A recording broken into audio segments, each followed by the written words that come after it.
2026. And this is happening for the first time anywhere in the global south. And therefore, the focus is also on how AI has its own future in the global south, and it will no longer remain the prerogative or the right of the Western Europe, or more specifically, the United States of America anymore. I have always wanted to have a session with Sridhar Vembu. Personally, for me, I call him a legend. He's not just the founder of Zoho, but he's a tech visionary. And I'm taking a break, Sridhar, from the usual format of my program today to make this more a knowledge session, because there's a lot of talk about AI, you know. And there's so much conversation, and then the people who are consuming all this content are going from this way to that. Youngsters get apprehensive. People who are building reasonably good, well-founded companies, are suddenly saying that will we be able to compete with companies who have billions of dollars in investment? So there's a lot of confusion. So may I use this occasion to clear the confusion with you, Sridhar, because you're neither this way nor that. You're very balanced in your approach. So thank you for doing this. Thank you. Thank you for having me, Arnab. Vanakkam, namaste. Yeah. So you talked about confusion. I think you can say not going this way or that way also is a kind of confusion in a way. Yes. Yes, absolutely. Louder, please. Yeah. So my first question to you, Sridhar, is this, that, you had tech billionaire and venture capitalist Vinod Khosla's comment going viral today. Your comment has also gone viral. I'll come to that just after this. But his comment is that all IT or BPO services will disappear. And in the next 4 or 5 years, everything will disappear. But more alarmingly, he said that there will be no jobs. I think 30, 40, 50 years down the line. Did you see that? I mean, it makes a good headline, but is that the truth? What's your take? Let me first state for upfront that nobody can really know what's the truth here.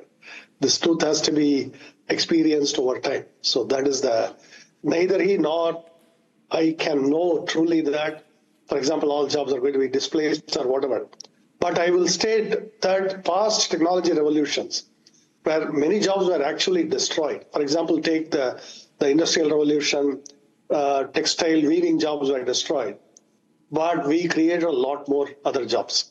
Even in textiles, fashion industry was born, and a lot of other things, dyeing, and a lot of things around textiles were born that you could not have imagined when the first machines were invented. In a similar way, I would say that even in AI revolution, maybe directly when you program something or what you are manipulating with spreadsheets, those jobs may get transformed. I don't even want to say go away, towards more customer facing, work with the customer to solve a problem, that kind of job. But I don't know that they entirely go away, and for a very good reason. We have to ask, who is doing the buying and selling eventually? If our AI, robots, all that are going to do the buying and selling and enjoying the products, are humans going to do it? Is the economy for humans, or is it for AI? And if the answer is humans will be in control, then ultimately the human economy will dominate. Humans will also be serving other humans and getting paid for it.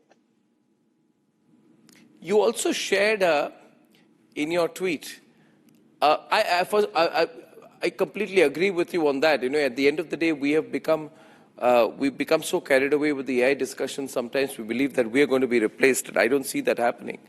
But you shared a 5-step framework to help professionals and leaders navigate the threat that AI poses to white-collar jobs.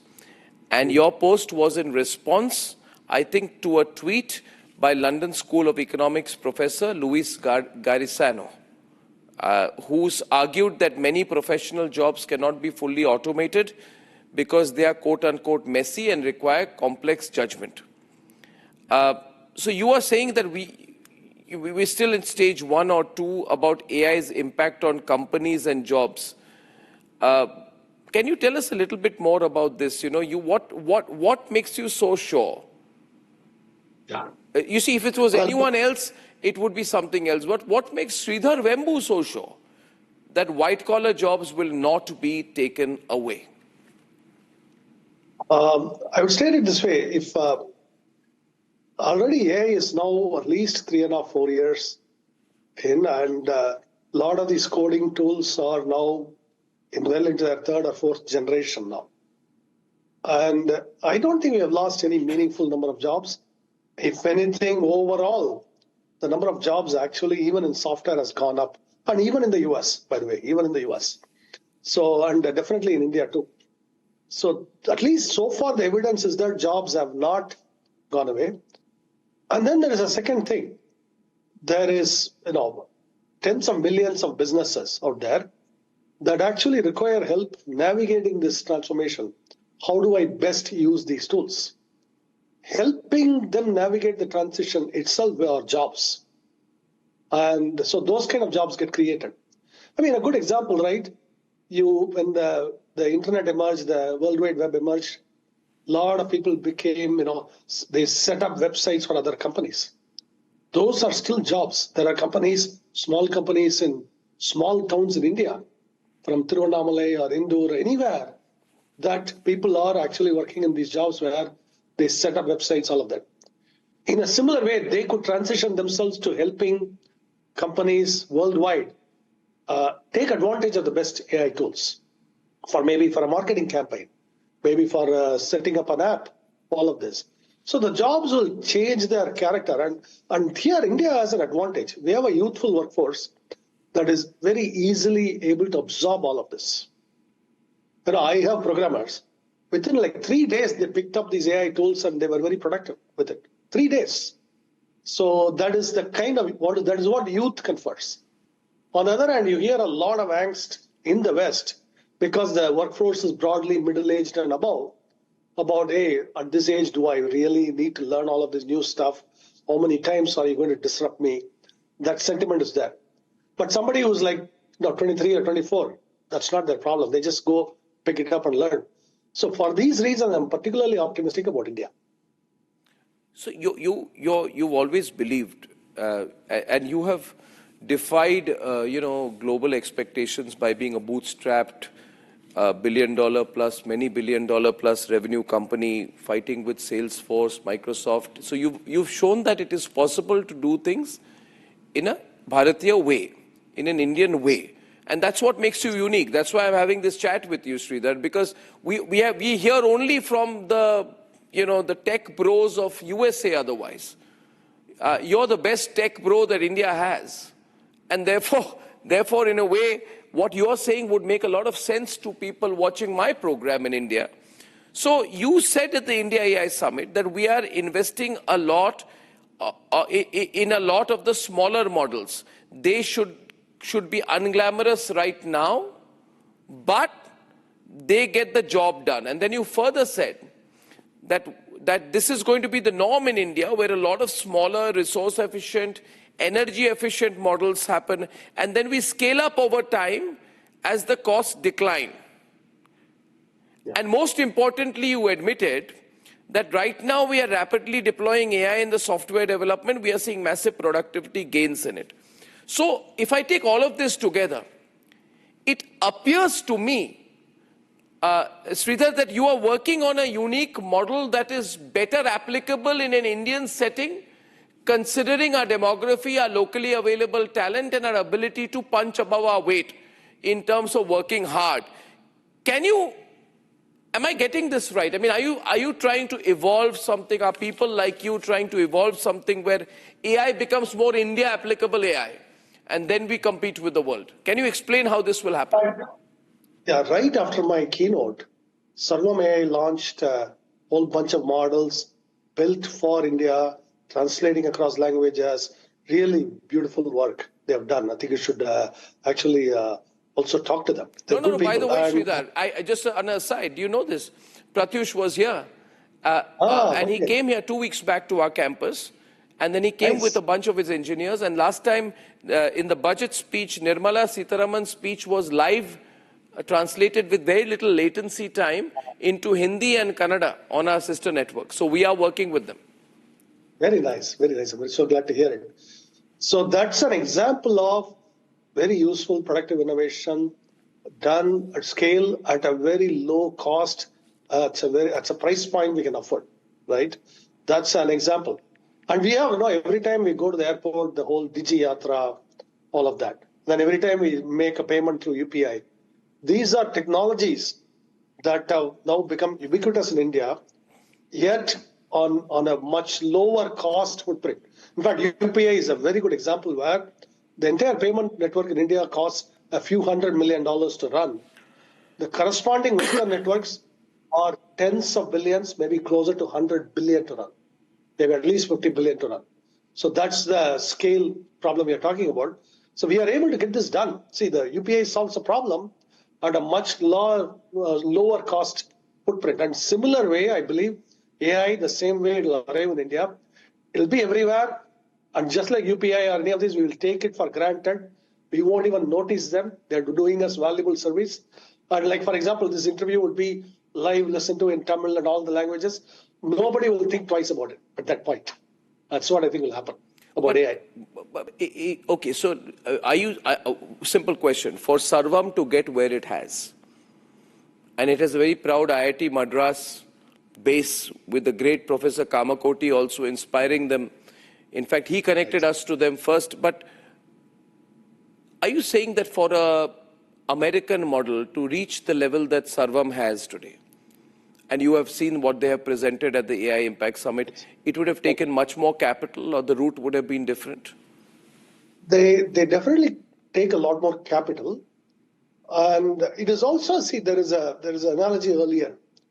If you look at cars made in America versus cars made in Japan, the Japanese cars were always much more fuel efficient and much more resource efficient. Yes. Okay, this was always true. I think we are going to see a similar thing in this digital technology, AI, all of it. We will put up much more efficient technology.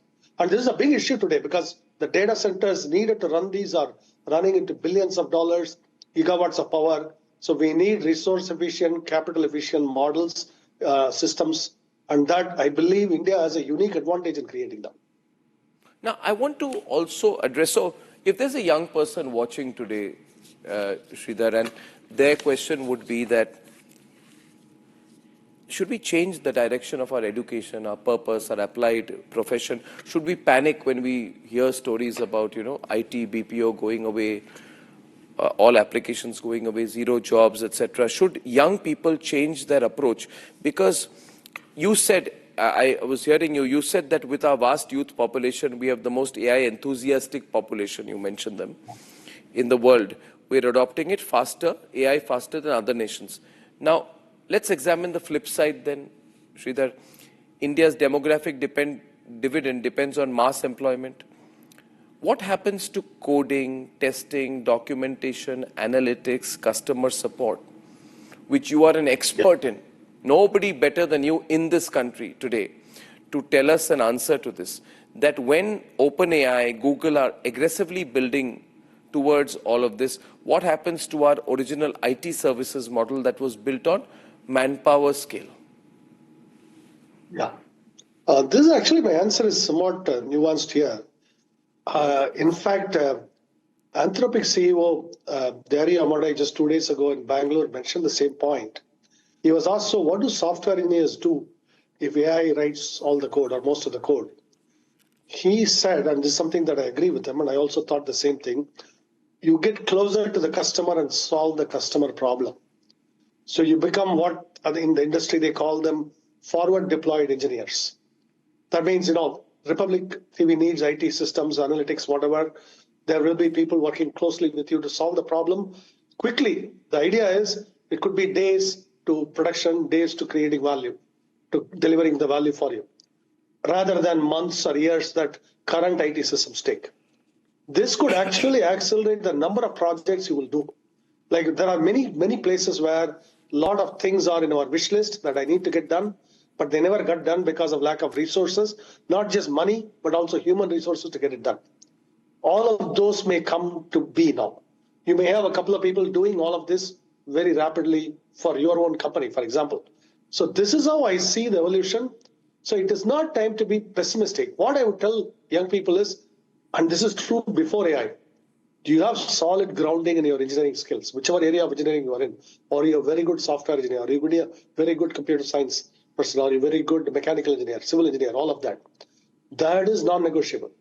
And you only learn by doing. In fact, there's another thing that came up in the panel yesterday by our education ministry was that a couple of people felt that AI is leading to erosion of skills.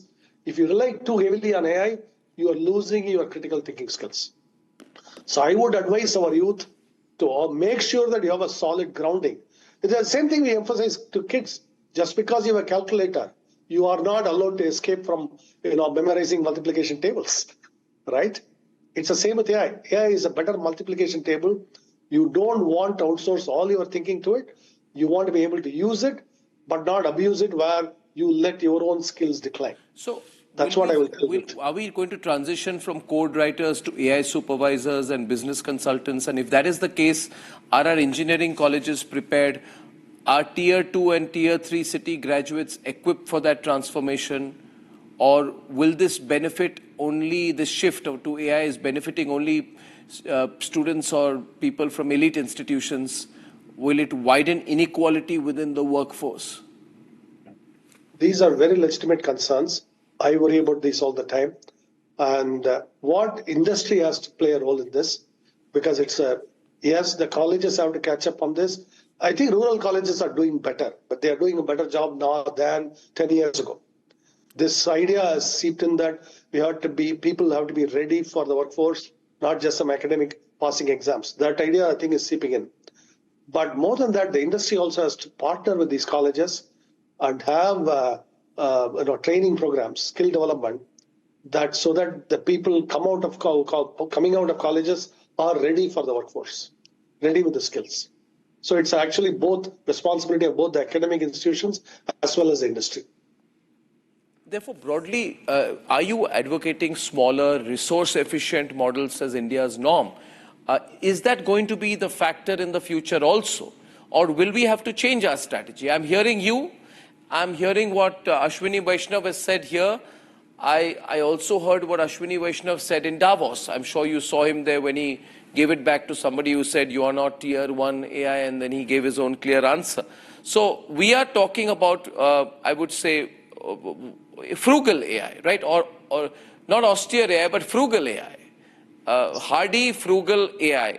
But can we afford to remain focused only on that? Does it risk technological overdependence later, 10 years down the line? It's a really good question. The way I would bet is the way the frontier labs are evolving, they are throwing a lot of resources at a problem that if they could take the time, if they could afford to take the time, they would solve it more efficiently. But efficiency is thrown to the winds because to stay number one in the show. You don't have pressure to stay number one. You can actually invent all of these more efficiently. It will take time, but it will achieve the same ends much more efficiently. Which is why the Japanese auto industry is an excellent example where they came up with truly much more efficient engines and efficient cars because they took the time. They took the extra time to do it. They were not in a rush. So by actually being a little bit behind, it's not going to be that we will never catch up. It is that we may build more efficient solutions to these problems. I have seen this in my own professional life, this happen. So that's why I will bet on that idea. There's so much public anxiety after this Khosla's comment. I know I know you're going to be very diplomatic about it, but there is, without mentioning Mr. Khosla, I don't want to make it a Khosla versus Vembu debate. That's not my intention. But IT companies recently have panicked a little bit. They are removing employees, migrating onto AI models. Is AI becoming a margin expansion strategy? Are companies reinvesting productivity gains into workforce upskilling, or are they quietly saying, let us remove headcount to just improve our profitability margin in the short term? What's your reading? What's your advice to these companies? I'm not naming any. You know exactly which, many Indian companies as well. Yeah. See, recently I met a couple of people from an IT services company. What I was surprised by is the kind of project they were doing. They were helping an insurance company in the UK adopt AI tools for claims processing, all of that. And the work they were doing, actually, in fact, the reason I talked to them is I was actually interviewing them for our own AI teams. They were doing really good work. All of this talent is there in humble places doing really good work. I have seen people in GCCs in India helping their parent companies adopt AI. These are not tech companies. These may be in some other domains. Indian talent is helping them adopt AI for specific problems. Right. So that's why I think this is a little too broad a brush to say our IT services companies are caught in some old guard. They're not. They're actually also doing some really leading edge work, helping companies transform into how to adopt these AI tools, all of that. I've interviewed people like that myself. So which is why I'm going to say that I don't agree with this doom and gloom on this. At the same time, I also don't want to minimize the challenge. It is time to be vigilant. It's time to be on our toes.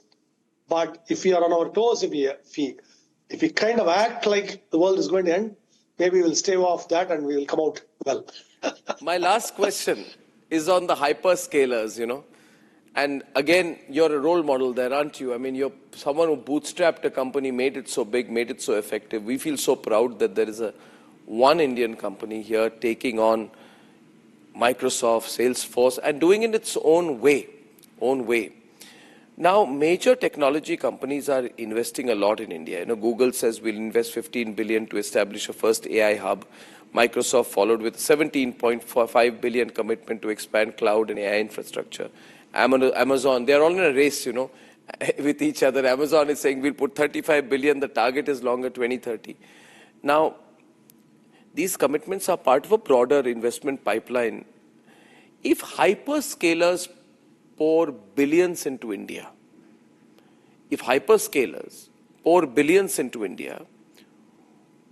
who really owns the strategic layer?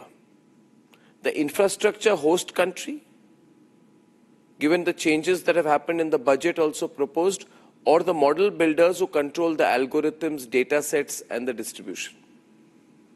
Yeah, these are really good questions. These also go to the regulatory frameworks for all this. But first of all, these investments create construction jobs, a lot of infrastructure jobs, all of this in India. They also create the know-how and expertise. So from that point of view, these are really boon to the regional economies and, in a sense, the national economy as well. Second, these assets will be in India, subject to Indian law, one way or the other. They have to be, right?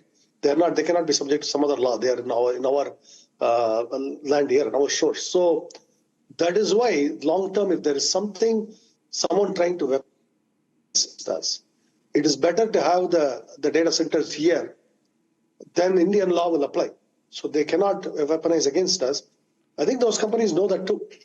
So they are coming not because I don't see it as they want to conquer India so much as they cannot live without the vast potential of the Indian market. China is shut out for them. India is the biggest potential market out there. So they want to be here. The 4 trillion economy could become 20 trillion, 30 trillion, 40 trillion in the next 20, 30 years. So they would rather be here. But what we have to make it clear to them is they are subject very much to Indian law, which I think our government is doing a good job reminding them of that, but they have to be reminded of that. And I think once we strike that balance, I would be, I say I'm a nationalist. At the same time, I want these companies, I would rather that they be here and operate here than operate elsewhere and just sell to us. So absolutely. Well, I think that's as clear and direct an answer as possible.